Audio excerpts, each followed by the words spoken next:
Good morning. This is Charles Warger, pastor of Kingwood Baptist Church. Today, I would like to discuss a healing and two parables from Luke 14. Luke 14:1 states, "One Sabbath, when Jesus went to eat in the house of a prominent Pharisee, he was carefully watched." The Pharisees were wrong on key tenets of the faith because they allowed Jewish tradition to overtake Scripture on many points. Jesus was open to discussing matters with the Pharisees because it's difficult to correct someone if one doesn't converse with him or her. Christians should have enthusiasm when conversing with the lost and make ourselves a witness to the marvelous acts of God. Maybe God will work through our words to help change lives. Jesus gave time to everyone across the spectrum: the sick, the demon-possessed, the poor, the tax collectors, the Samaritans, and the Pharisees. The divine Son of God gave so much time to individual people in his 3 years of earthly ministry. People mattered to Jesus. Jesus, on the Sabbath, goes to eat at the house of a prominent Pharisee. The food likely was prepared the day before to avoid breaking the Sabbath. While Jesus was at the home of the Pharisee, the NIV says that he was being carefully watched. The term means that he was being watched lurchingly. The Pharisees present were watching him like an owl. They were looking for an excuse to accuse him of something. Luke 14:2 states, "There in front of him was a man suffering from abnormal swelling in his body." This man had dropsy, most likely, which has symptoms of swollen limbs and tissue resulting from excess body fluids. Usually dropsy indicates another medical issue is present. According to Jewish tradition, dropsy was often viewed as God's judgment either from sin or uncleanliness. Do you think a man with dropsy? Remember, according to Jewish tradition, one had this condition because of sin or God's judgment. Do you think someone with this condition would force their way into a prominent Pharisee's home? Not likely. This probably was a setup. The Pharisees were trying to catch Jesus breaking the tradition. That's why they were watching him lurchingly. And when they make sure he runs, and they wanted to make sure he ran into a sick person at the meal on the Sabbath. They want to see if Jesus will heal this man. If he does, then they will have grounds for accusing him of breaking Jewish tradition Sabbath laws. What will Jesus do? Luke 14:3 states, Jesus asked the Pharisees and experts in the law, "Is it lawful to heal on the Sabbath or not?" Jesus put the Pharisees in an impossible position to defend with that question for a few reasons. First, they answered no, it's not lawful to heal on the Sabbath. Then they're seen as being against showing compassion on the Sabbath. Second, they invited this man to the meal. As I said earlier, it's unlikely that the sick man would have barged into this meal uninvited of a prominent Pharisee. If he was desperate for Jesus, he could have simply waited outside the front door for Jesus to leave. The scenario that makes the most sense is that he was invited. The Pharisees would have vocally spoken against Jesus healing this man, who they most likely invited to this meal. What does that show about their hospitality? And remember, hospitality was huge in their culture. Being rude to invited guests was considered wrong.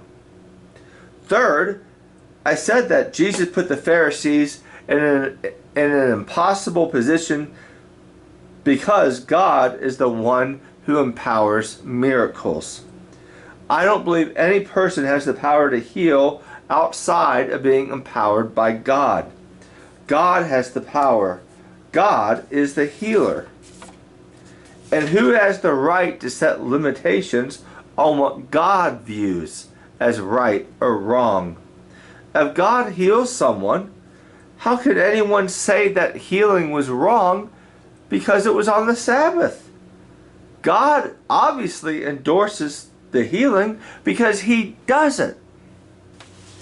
Now the Pharisees understood this, but they were so attached to their tradition that they couldn't admit it. So what do certain people do when they know they lost an argument, but they don't want to admit they're wrong? Well, many go silent, which is in fact what the Pharisees did. Luke 14, 4-6 states, but they remained silent. See, they remained silent. So taking hold of the man, Jesus healed him and sent him on his way. Then Jesus asked them, if one of you has a child or an ox that falls into the well on the Sabbath day, will you not immediately pull it out? And they said nothing.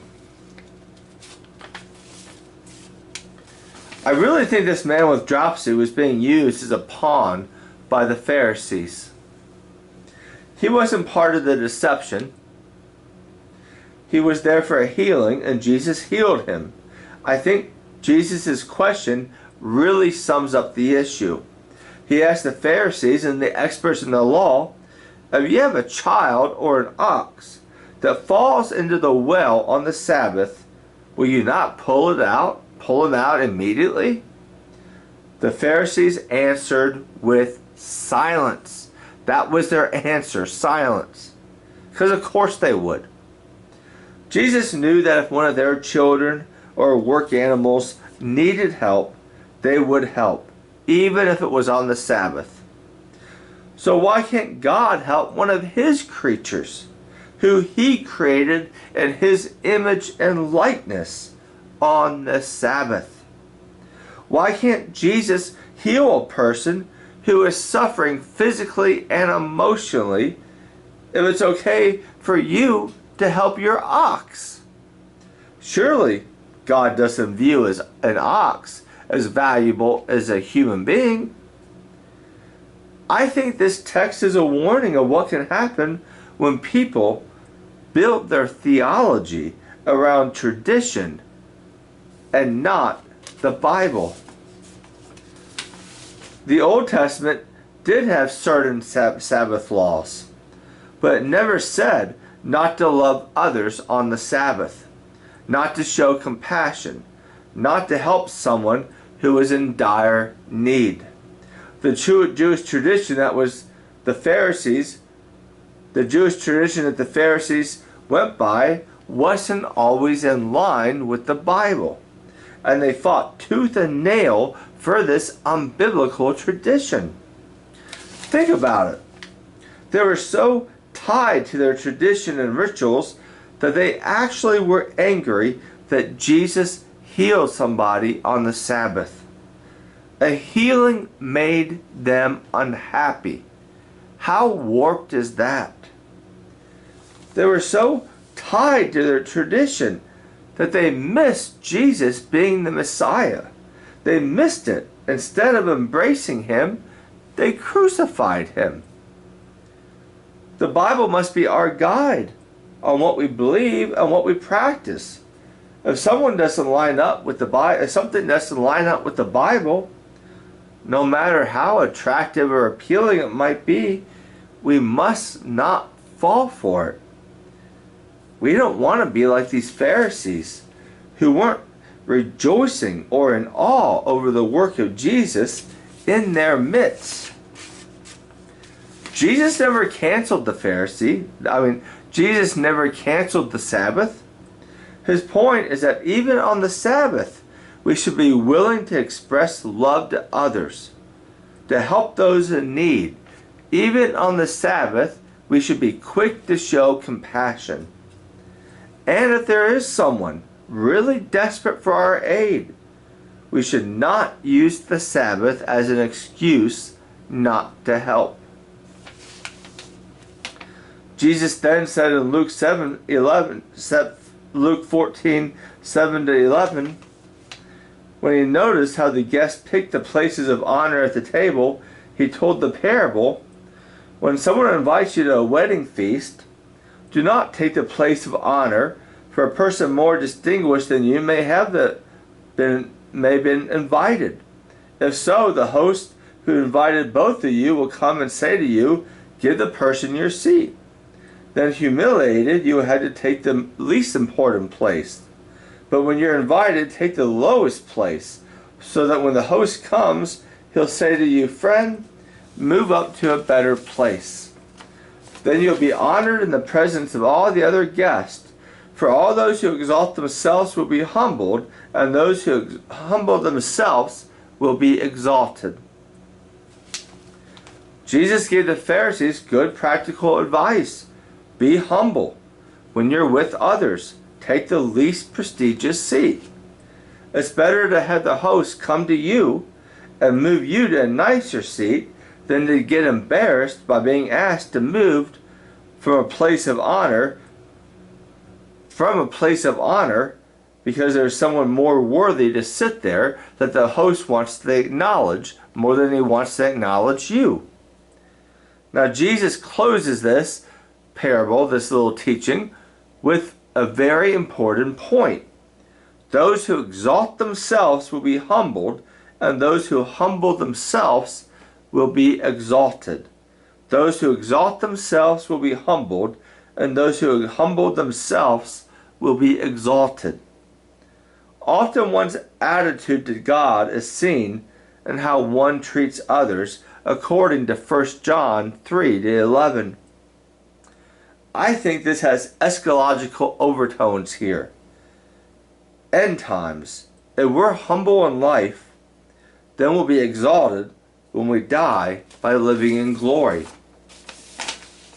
We won't always be exalted in this life.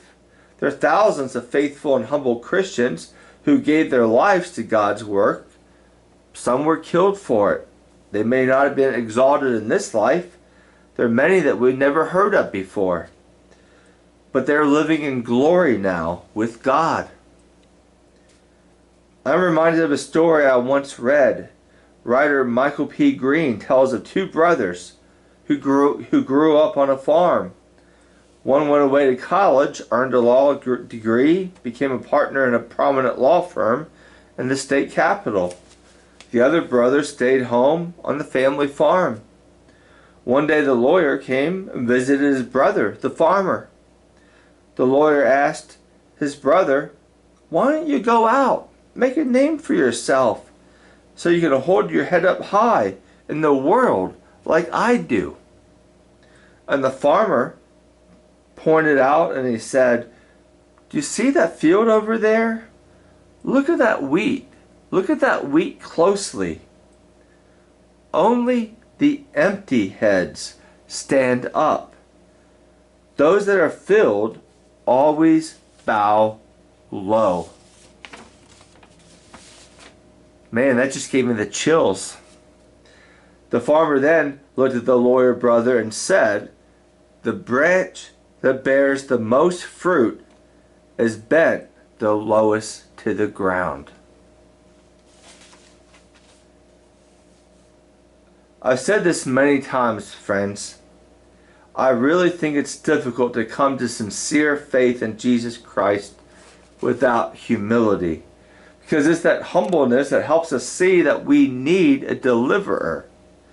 In order to accept Jesus, we first need to acknowledge that we need Him. And that's hard for someone overly proud to do. Luke 14:12-14 states, then Jesus said to His host, when you give a luncheon or a dinner, do not invite your friends, your brothers, your sisters, your relatives, or your rich neighbors. If you do, they may invite you back and you'll be repaid. But when you give a banquet, invite the poor, the crippled, the lame, the blind, and you'll be blessed. Although they cannot repay you, you will be repaid at the resurrection of the righteous. Jesus isn't saying that we can't have friends and family to spend quality time with. What he's saying is that when we do nice things for people who will pay us back, then we won't get any sort of heavenly credit, because our friends or family returning the favor, well, that is our payback. Our friends and family treating us nice, that's our payback. Doing something special for someone who we know will respond by doing something special for us, that's our payback. What they do for us. We shouldn't expect God's blessing for that. I mean, it pleases God, but we shouldn't expect a heavenly blessing for that, a heavenly reward. But when we go out of our way and help someone who can't return the favor, the poor, the crippled, the lame, the blind, if we express love to those who are suffering, struggling, and hurting, then we'll be blessed by God. Jesus claims that God will repay us at the resurrection of the righteous. A Christian should never have the attitude that we don't have the time to help someone who is poor, sick, or struggling. As I said before, Jesus met so many individuals in just 3 years of ministry. If he can give individuals who are hurting time, and think of how heavy the responsibilities of Jesus were. Think of what was on his load, his to-do list. I mean, we're talking about a lot of things with history-shattering ramifications. If he can do what he did and still find time for one-on-one conversations to express love to people, then we can express love also. The Apostle Paul declares in 1 Corinthians 13 that love is the greatest spiritual gift. The stronger our faith becomes, the greater our love for others becomes. Let us glorify God with our lives. It glorifies Him when we express love to others, especially to those who are going through harsh trials. Let us be candles that point to the true light of the world, Jesus Christ. Friends, thank you for listening, and may God bless you.